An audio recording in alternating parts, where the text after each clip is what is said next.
Bonsoir à tous. À la une de ce journal, l'avenir des champions d'Afrique s'inscrit en pointillé à la Coupe des Confédérations Russie 2017. Les Lions indomptables et leur adversaire, l'Australie, se sont neutralisés sur le score d'un but partout. Un résultat au goût amer et difficile à digérer pour les supporters des Lions indomptables. À suivre dans ce journal, le film de toutes les occasions manquées par les Lions indomptables et la réaction, le désespoir des supporters, mais aussi réaction de l'homme du match, Cameroun-Australie. Pourquoi la croissance économique demeure faible et peu inclusive au Cameroun? Des experts en développement pointent du doigt la cacophonie et le manque de rigueur observé autour du suivi des projets structurants.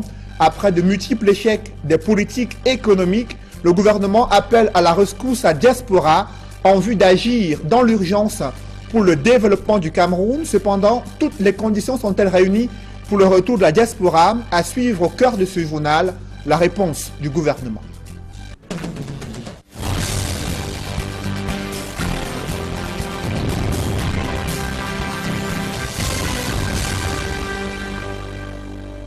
De l'actualité, la tension reste encore perceptible sur le site d'une agro-industrie installée dans le Mungo. Des ouvriers s'insurgent contre des mauvaises conditions de travail et dénoncent le flou orchestré autour de la répartition de leurs primes. Reportage Jacques Molon et Nadine Yambou.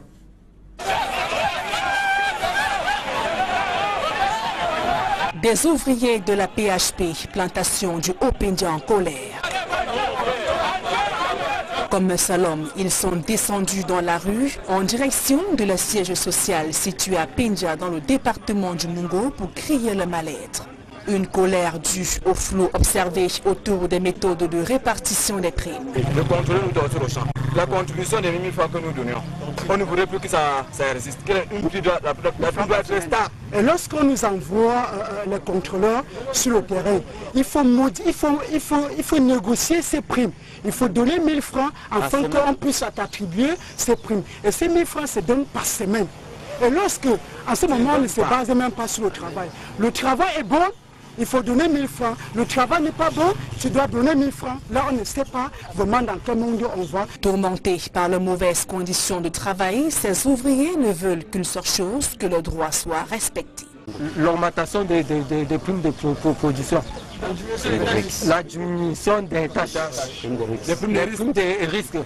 Parce que l'homme soigneur à la PHP, il est devenu l'esclave. Les activités ont été paralysées à la PHP à cause de ce mouvement d'humeur. Descendus sur les lieux, les responsables de l'entreprise ont aussitôt invité les grévistes à la table des négociations. Leurs travaux ont été réduits. On a demandé on a accepté avec le directeur général qu'ils aient une prime mensuelle sur la base de 25 000 francs.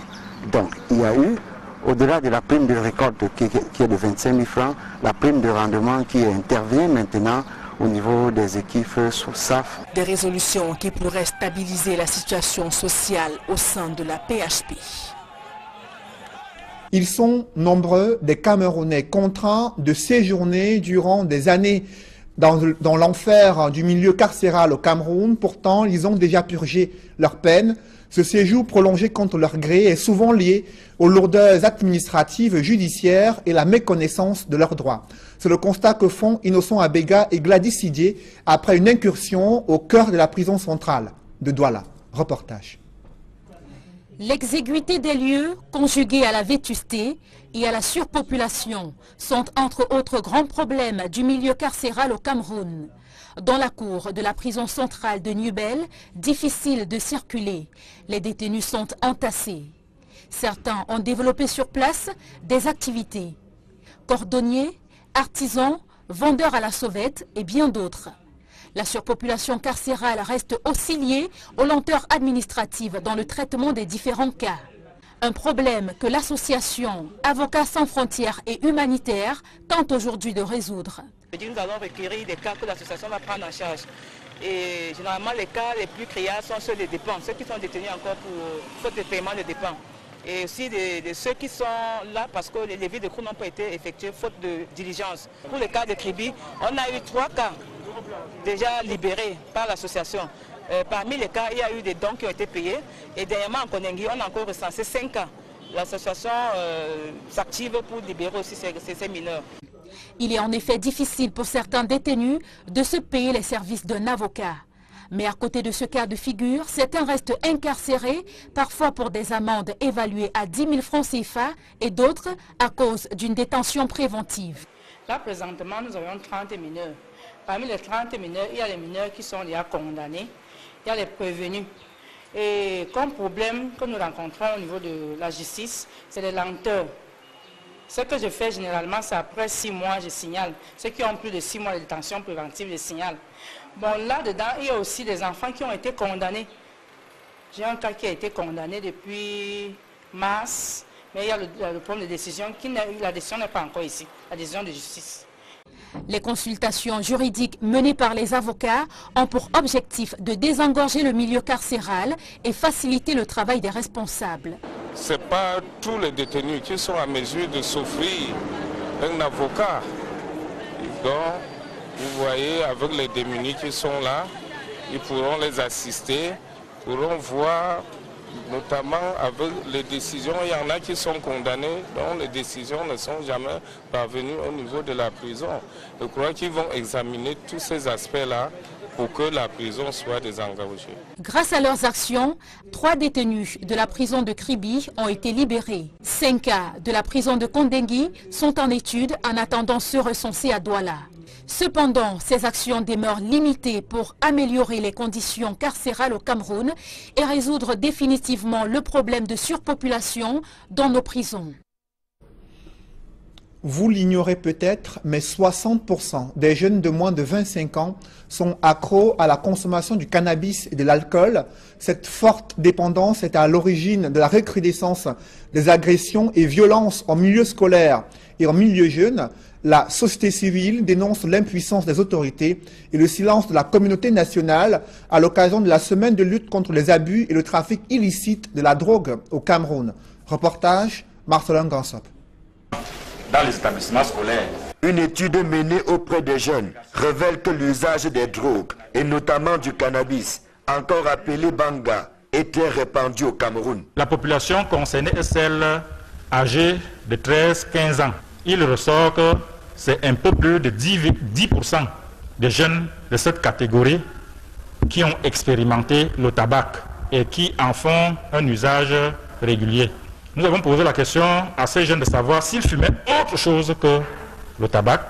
Un peu plus de 5%, nous l'avons constaté, fument ce que vous appelez le banga, le cannabis. Dans cette enquête, nous avons également remarqué qu'ils sont 20% qui n'ont pas de connaissances sur les méfaits et les risques liés à l'usage ou bien au mésusage des produits dépendogènes. C'est dire que les signaux sont au rouge au moment où le Cameroun entame la semaine consacrée à la lutte contre l'abus et le trafic illicite des drogues. Monsieur le ministre de la Santé publique appelle à une mobilisation générale contre ce fléau qui est en passe de devenir une épidémie. Au jour d'aujourd'hui, on parle d'épidémie mondiale de drogue.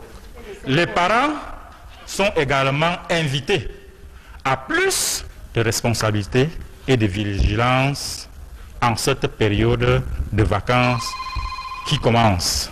Conscient des méfaits des drogues sous toutes leurs formes, le gouvernement ne reste pas les bras croisés, notamment dans le milieu scolaire, devenu le terreau de l'usage abusif des drogues. Au niveau du ministère des enseignements secondaires, les directives ont également été données. Le ministère des enseignements secondaires a aujourd'hui un petit plan d'action à mettre en œuvre pour limiter les dégâts, notamment l'interdiction de la vente du tabac en milieu scolaire. Nous sommes en train de rédiger un texte, un projet de décret fort qui va interdire toute activité en faveur du tabac et des produits psychodépendogènes dans le domaine scolaire. Donc des initiatives sont en train d'être prises. Au jour d'aujourd'hui, toute la communauté éducative est mobilisée. Le message du Comité national de lutte contre la drogue est clair. Son usage est un chemin de non-retour. Alors, il vaut mieux ne pas s'y aventurer, au risque de le regretter toute sa vie. Cette lutte contre les stupéfiants et la drogue est l'une des missions assignées au nouveau sous-préfet de Bafoussam Ier, Aboubacar Garba, a également été appelé à tordre le cou à l'insécurité et mettre fin au travail forcé des enfants à Bafoussam. Il a été installé ce jour à la place des fêtes du chef-lieu de la région de l'Ouest. Dallas Kiana et Jean-Paul Fugnat. À la place des fêtes de Bafoussam, un nouveau sous-préfet aux commandes de l'arrondissement de Bafoussam Ier, Aboubacar Garba remplace Didier Bidja, affecté à Douala 2e dans le Vouri. Le nouveau venu hérite d'une unité administrative en proie à l'insécurité, le désordre urbain, l'incivisme fiscal, le travail des enfants, le trafic de stupéfiants. Autant de fléaux qui minent la paix, la tranquillité des citoyens et freinent le développement de Bafoussam Ier.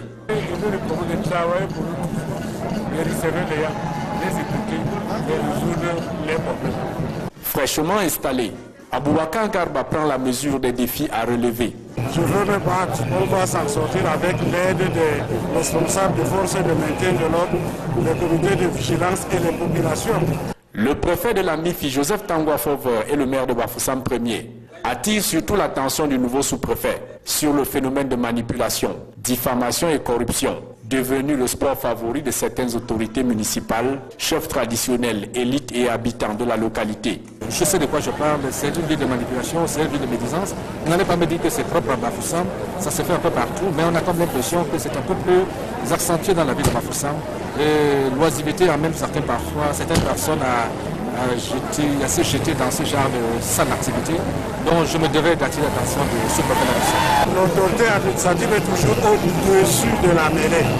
Je serai neutre, je vais écouter et parler d'eux, faire la synthèse sur tout ce qu'on nous dit, et je tranche en respectant les droits et règlements de la République. En provenance de Moulvoudaï dans le Mayo Kani à l'extrême nord, cet administrateur civil principal a occupé les fonctions de premier adjoint préfectoral, sous-préfet des arrondissements de Kété et d'Embo. Âgé de 51 ans, Aboubacar Garba est polygame et père de plusieurs enfants. Une nouvelle crise de leadership déchire l'union des populations du Cameroun à tel point que son congrès ordinaire, initialement prévu en fin du mois de juin, a été reporté à une date ultérieure. Le secrétaire général de l'UPC annonce que des poursuites judiciaires sont déjà engagées à l'encontre de certains cadres politiques soupçonnés de distraction de fonds. Élisée Bogba et Guizogo. L'UPC refait parler d'elle. Le secrétaire général de ce parti vient de tenir une conférence de presse à Yaoundé. Le congrès de l'Union des populations du Cameroun, initialement prévu pour les 23, 24 et 25 juin 2017, c'est-à-dire ce week-end, ne pourra pas se tenir à cette date parce que les préparatifs ne sont pas à leur terme, tant sur le plan politique que sur le plan logistique et matériel. Outre cette impossibilité de réunir le congrès à date, le secrétaire général de l'UPC fait état des distractions de fonds dans les comptes bancaires de ce parti. L'un des handicaps que doit affronter l'UPC, c'est qu'elle a subi une escroquerie. Des fonds importants ont été distraits dans ses comptes. 8 millions de francs CFA à la BISEC, près d'une vingtaine à la SCB et probablement chaque fois avec la complicité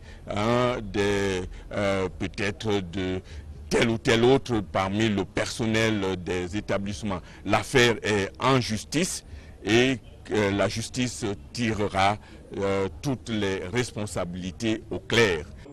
Sans citer un nom, le secrétaire général de l'UPC s'est attaché aussi à mettre en avant l'idée de la prééminence du secrétaire général sur le président, selon les statuts du plus vieux parti du Cameroun.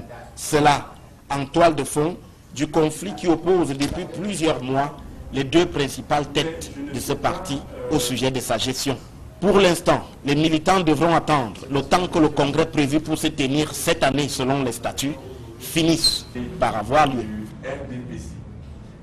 Pourquoi la croissance économique demeure faible et peu inclusive au Cameroun?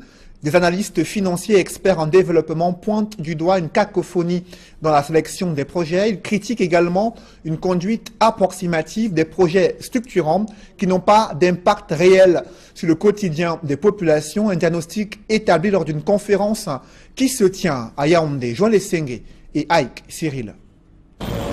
Avec un taux de croissance encore estimé entre 5 et 6%, l'émergence annoncée pour 2035 au Cameroun pourrait bien être un leurre. La faute à une mauvaise programmation et une conduite approximative des projets de développement. Quelques lacunes persistent, notamment l'absence de banques de projets structurés au sein des administrations, l'absence de certains éléments de maturité, la mauvaise formulation de certaines activités ou encore l'inadéquation de certaines activités avec les objectifs poursuivis. C'est un constat amer qui implique la réforme du système de programmation à travers des mesures strictes et rigoureuses. Il faut plus de rigueur, plus de discipline dans la sélection de nos projets. Nous pensons que si cette discipline est respectée, nous aurons des taux de croissance plus acceptables. Il existe pourtant au Cameroun un document stratégique pour la croissance et l'emploi, DSCE. Mais puisque sa mise en œuvre fait problème, Yaoundé abrite la conférence élargie de programmation session 2017. Les travaux ont pour toile de fond l'élaboration des cadres de dépenses à moyen terme, CDMT. Les CDMT, c'est essentiellement la mise en œuvre du DSCE. Quasi tous les projets qui sont retenus dans les CDMT sont censés nous permettre d'arriver à une mise en œuvre définitive et efficiente du DSCE, qui est la première phase de la vision. Diverses administrations prennent part aux travaux qui se déroulent sous l'égide du ministère de l'économie, de la planification et de l'aménagement du territoire. Optimiser la programmation et la gestion budgétaire pour l'émergence du Cameroun, c'est l'objectif de la conférence. Après une série d'échecs des politiques économiques, le gouvernement appelle à la rescousse sa diaspora, la diaspora camerounaise, en vue d'agir dans l'urgence pour le développement du pays. Cependant, toutes les conditions sont-elles réunies pour le retour de la diaspora? Élément des réponses dans ce reportage, signé Gizogo. La diaspora camerounaise et le Cameroun ont rendez-vous.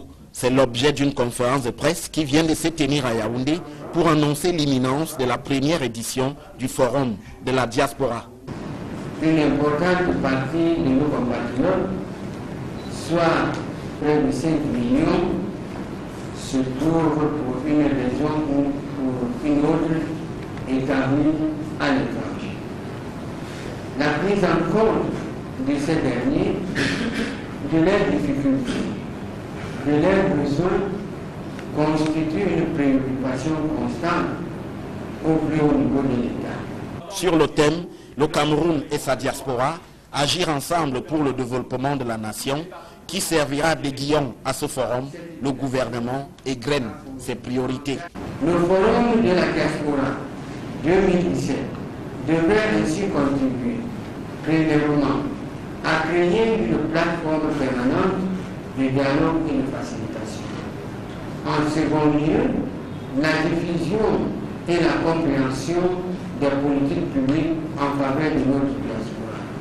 Tertio, faire connaître les actions de notre diaspora relatives au développement de notre pays. Mais nulle part, les attentes de la diaspora ne sont répertoriées. Par exemple, la question lancinante de l'interdiction de la double nationalité n'est guère évoquée. La première édition du Forum de la diaspora se tiendra du 28 au 30 juin à Yaoundé. Toujours en économie, le port autonome de Kribi a accueilli son tout premier bateau commercial, un navire venu charger près de 27 000 tonnes d'EVA selon notre correspondant sur place. La nouvelle locomotive de Camrail a choisi comme première destination Ezeka, là où son train 152 avait causé la mort de plusieurs Camerounais. Les nouveaux dirigeants du principal responsable de ce drame ferroviaire sont allés faire des yeux doux aux populations. Ils ont touché du doigt l'indigence de l'hôpital qui avait accueilli de nombreuses victimes lors de ce drame ferroviaire. Joël Niem et Donald Brice Kamgan. Pour cette toute première sortie du nouveau top management de Camrail, le président du conseil d'administration, Aboubakar Abo, prendra d'abord le soin de faire connaître les nouveaux responsables de l'entreprise aux populations des États. Je suis accompagné pour cette mission de M. Jean-Pierre Morel, le nouveau directeur général, Kana Bondi, Dr Kana Bondi, directeur général adjoint, et également d'un autre directeur général adjoint à la personne de M. Michel Osso. Outre ces nouveaux dirigeants du concessionnaire du chemin de fer au Cameroun, la délégation des visiteurs avait également dans les rangs Eric Mélé, le directeur général du groupe Bolloré venu de Paris. La mission touchera du doigt les conditions de travail difficiles du personnel médical de l'hôpital de district des États. C'est sur les épaules de cette formation hospitalière de fortune qu'a reposé la responsabilité d'accueillir des dizaines de rescapés du drame du 21 octobre 2016. L'occasion pour l'hôpital d'exprimer ses besoins. Un groupe électrogène pour la morgue et le laboratoire qui a besoin d'être fourni en un appareil, un analyseur hématologique ou compteur hématologique et un compteur biologique. Bon, pour le reste, on se défend. La descente a conduit les responsables de l'entreprise tour à tour sur le site de l'historique drame, mais également sur l'un des espaces proposés pour la construction de la stèle commémorative du tragique accident ferroviaire. Dans la foulée, les populations n'ont pas hésité à exprimer leurs vœux vis-à-vis du nouveau top management de Camrail, mais également du gouvernement. Que le rapport en question, la stèle qui a été promise par le président de la République soit à la dimension de l'envergure de la personnalité qui en a fait la promesse, c'est-à-dire le président de la République. Dans les années 80 par exemple, on avait 3 trains par jour. Il y avait un train qui partait de Douala le matin à 7 h. Arrivé à Yaoundé, il y avait un train qui partait de Douala un peu plus tard et ainsi de suite. Si bien qu'au bout du compte, on avait 3 trains par jour, ce qui permet aux populations de se déplacer facilement là. Cette émission des nouveaux responsables de Camrail à Ezeka intervient quelques semaines après la démission des anciens dirigeants. Une affaire de biens présumés mal acquis agite l'opinion africaine. Le tribunal correctionnel de Paris, qui juge le vice-président équato-guinéen accusé de blanchiment d'argent, abus des biens sociaux, détournement de fonds et corruption. Comment comprendre cette procédure qui s'enlise depuis près de 10 ans? On en parle en deuxième partie de ce journal avec Maître Célestin Kangoum, avocat et spécialiste des questions internationales. Mais avant, un public reportage dans ce journal des Dames d'honneur, une association qui a organisé un gala de charité à l'endroit des couches sociales défavorisées, une cérémonie qui s'est déroulée à Douala. Reportage.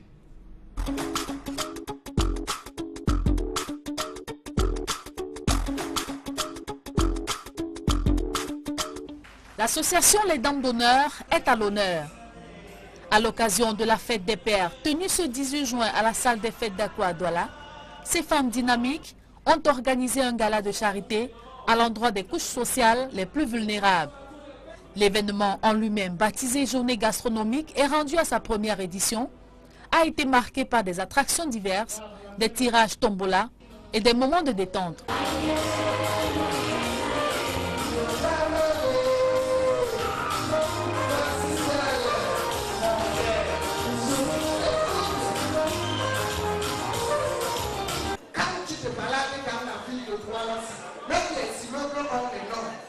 Tu vois l'immeuble Camden, l'immeuble Fosso, l'immeuble Chopagio, il a vu l'immeuble, il est parti mettre son nom, l'immeuble Baïha.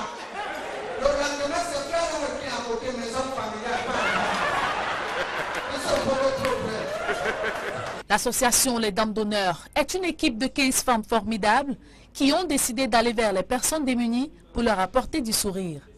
Créée en avril 2013 avec aux commandes Madame Gomigno Gomarta, cette association a à son actif mené plusieurs œuvres charitables, dont divers orphelinats. Nous avons visité plusieurs orphelinats, des hôpitaux, En 4 ans, nous avons quand même pu assister 2 orphelinats.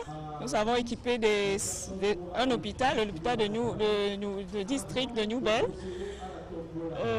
le centre de santé intégré de Logbadjek, où nous avons offert un table d'accouchement, des tensiomètres, des cubiténaires, comme je l'ai déjà dit dans mon discours, suite à la journée gastronomique. C'est simplement pour continuer dans ce qu'on a décidé de faire, d'aller un peu plus loin, de retrouver ceux qui sont dans nos villages, de leur donner et les encourager pour qu'ils restent, pour qu'ils ne fuient pas les villages. On va essayer d'améliorer leurs conditions dans les villages. Les laboratoires Biopharma, partenaires majoritaires de cette journée gastronomique, n'encouragent pas que la beauté physique et celle de la peau, mais également celle du cœur. Biopharma encourage non seulement la beauté, mais aussi les actions sociales que les associations dignes de ce nom peuvent, n'est-ce pas, encourager et réaliser à l'endroit des couches sociales les plus défavorisées. Biopharma encourage la solidarité, Biopharma encourage le partage. La beauté, ce n'est pas seulement la beauté physique, la beauté de la peau, mais nous encourageons aussi la beauté du cœur. Au cours de cette journée, c'était l'occasion pour ces dames d'honneur de faire le tour du Cameroun culinaire à leur parterre d'invités. Les dames d'honneur dynamiques, maternelles et visionnaires ne comptent pas s'arrêter en si bon chemin.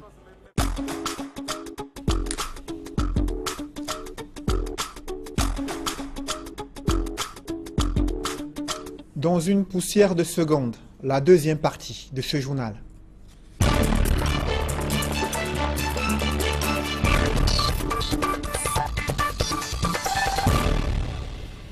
Je reçois sur ce plateau Maître Célestin Kengoum. Bonsoir. Bonsoir, Monsieur Noufélé. Vous êtes avocat, spécialiste des questions internationales. Vous avez suivi cette affaire de biens présumés mal acquis qui agite l'opinion africaine. Le tribunal correctionnel de Paris qui juge le vice-président équato-guinéen accusé de blanchiment d'argent, détournement de fonds, corruption, abus des biens sociaux. Le procès devait s'ouvrir lundi. L'avocat du vice-président équato-guinéen a estimé que le procès ne pouvait se tenir en l'état en raison d'une autre procédure pendante devant la Cour internationale de justice. Mais pour comprendre ce procès qui a cours à Paris, comment expliquer cette procédure qui concerne un président africain en fonction? Monsieur Noufélé, pour comprendre ce problème, il faut déjà s'interroger sur les pouvoirs qu'a la France d'édicter des lois. Donc la France étant un État souverain, un État libre et indépendant, a le pouvoir de fixer ses lois pénales comme elle entend, mais à la condition que ces lois ne soient pas contraires aux conventions internationales qu'elle a ratifiées. Alors, dans le cas d'espèce, nous avons affaire à un chef d'État, un vice-président africain, et qui est poursuivi sur le sol africain, sur le sol français, pour des faits qui se sont passés en Guinée équatoriale. Si l'on s'en tient sur le plan du strict point de vue procédural, la France, les tribunaux français sont incompétents à connaître d'une action pénale pour des faits qui se sont déroulés en Guinée équatoriale. Il faut préciser que les associations, justement, qui portent plainte estiment que ce blanchiment d'argent soupçonné se déroule plutôt sur le sol de Paris, en France. Non, il ne se déroule pas. J'arrive. Ne m'interrompez pas ce point. Donc, le premier point, c'est que les tribunaux, les juridictions compétentes en la matière étaient les juridictions équato-guinéennes.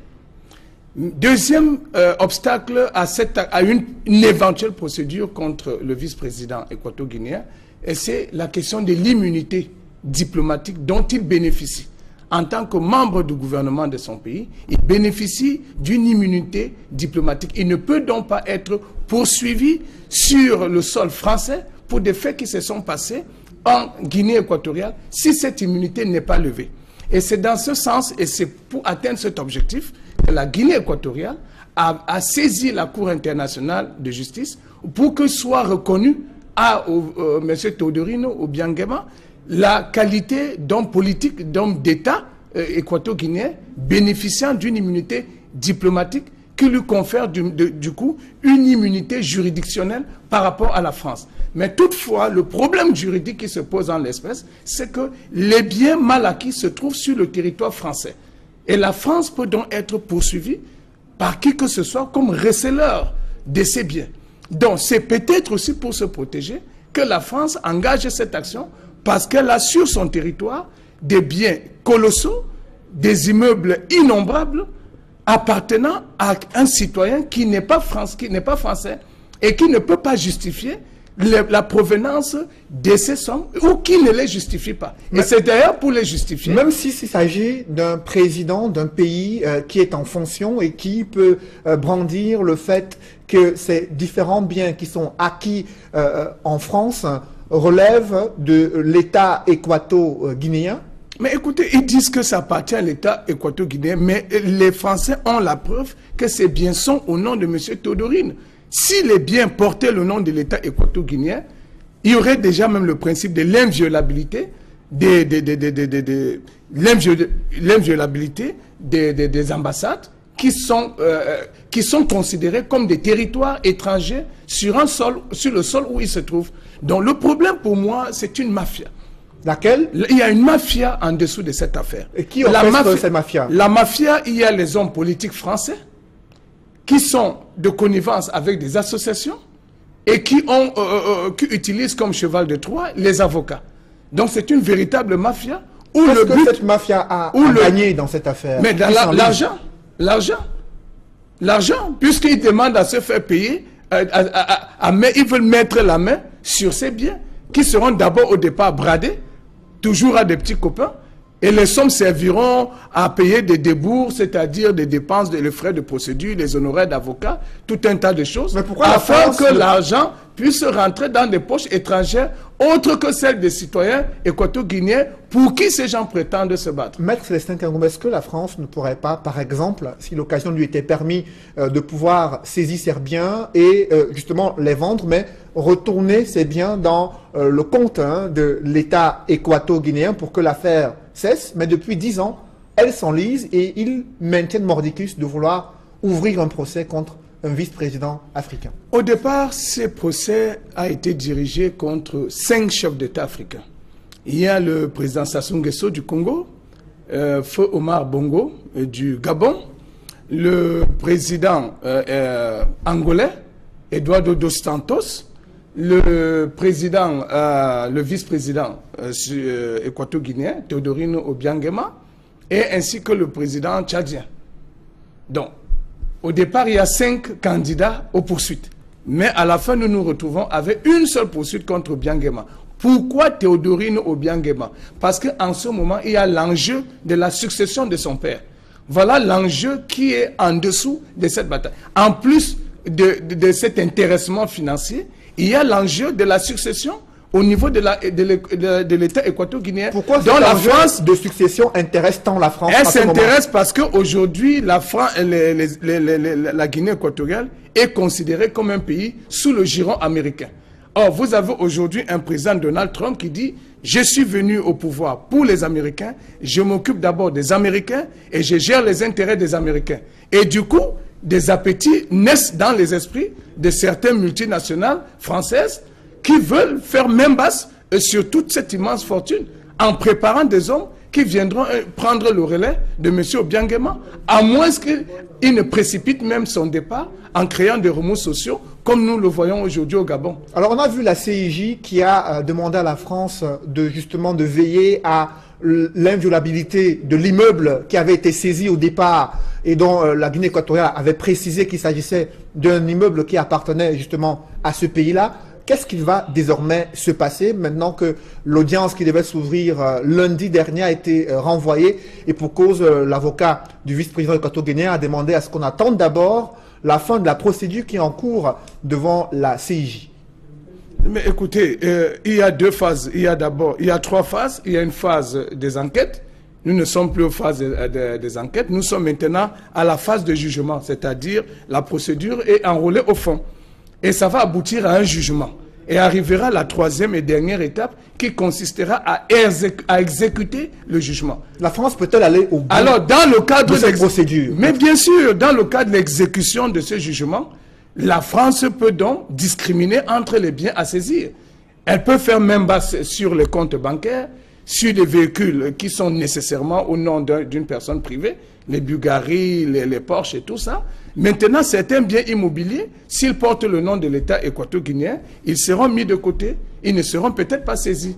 Est-ce qu'on se dirige par là vers une escalade diplomatique entre Malabo et Paris? Écoutez, c'est une bataille entre David et Goliath. Que peut la Guinée équatoriale face à la France?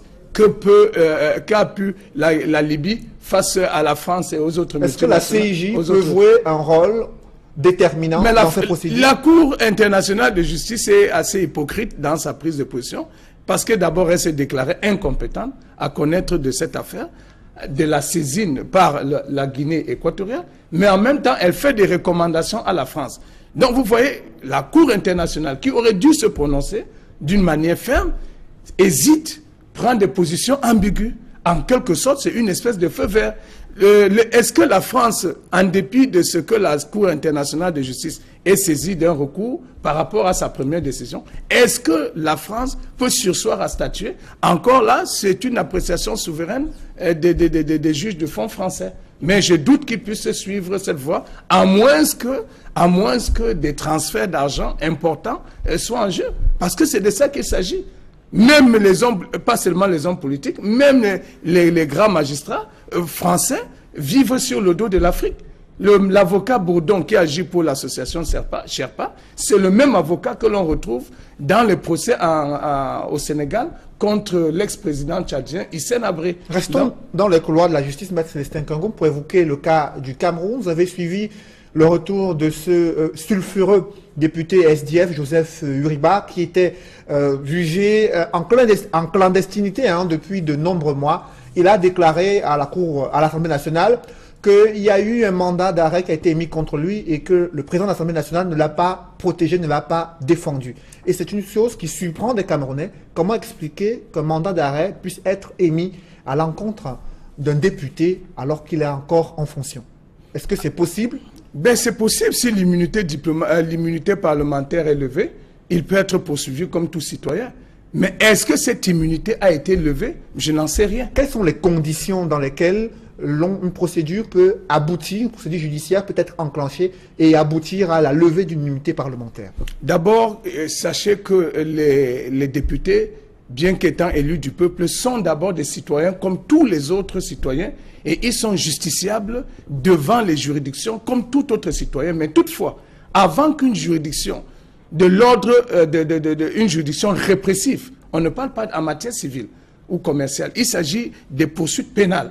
Avant d'enclencher des poursuites pénales contre un député, l'Assemblée nationale doit être saisie. On doit saisir le président de l'Assemblée nationale qui convoque une séance plénière ou qui convoque le bureau afin d'examiner si il est nécessaire de donner main levée de cette immunité.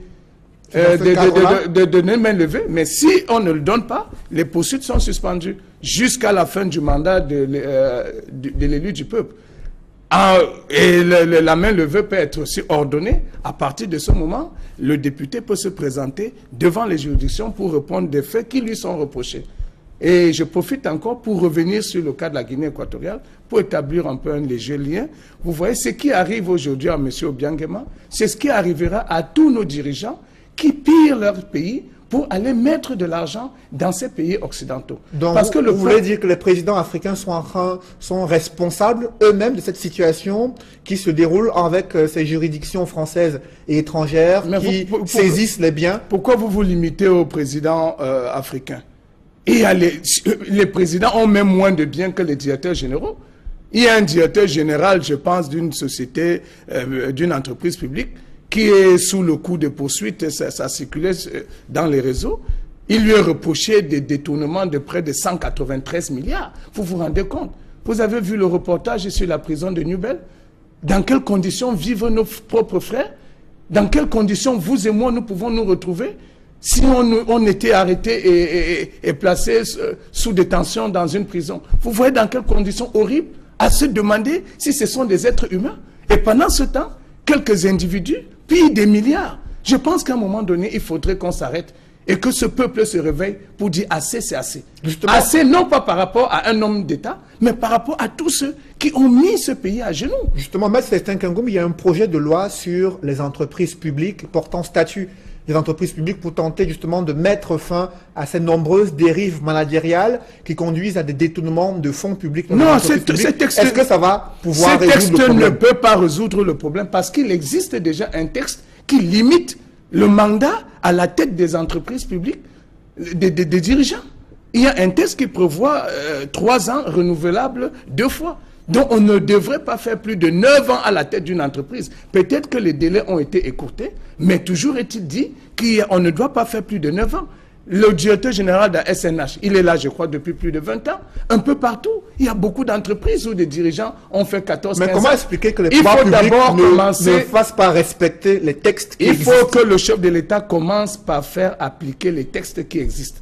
En balayant, non pas en balayant, mais en renvoyant certains responsables dans leur ministère d'origine, ou de toutes les manières, en libérant ces places pour que des personnes nouvelles puissent y arriver. Et que ces personnes soient reconnues comme étant des personnes compétentes et intègres. Parce que le Cameroun en a besoin. Merci, Maître Célestin Kangoum. Je rappelle que vous êtes avocat et spécialiste des questions internationales. Mesdames, Messieurs, c'est la fin de ce journal.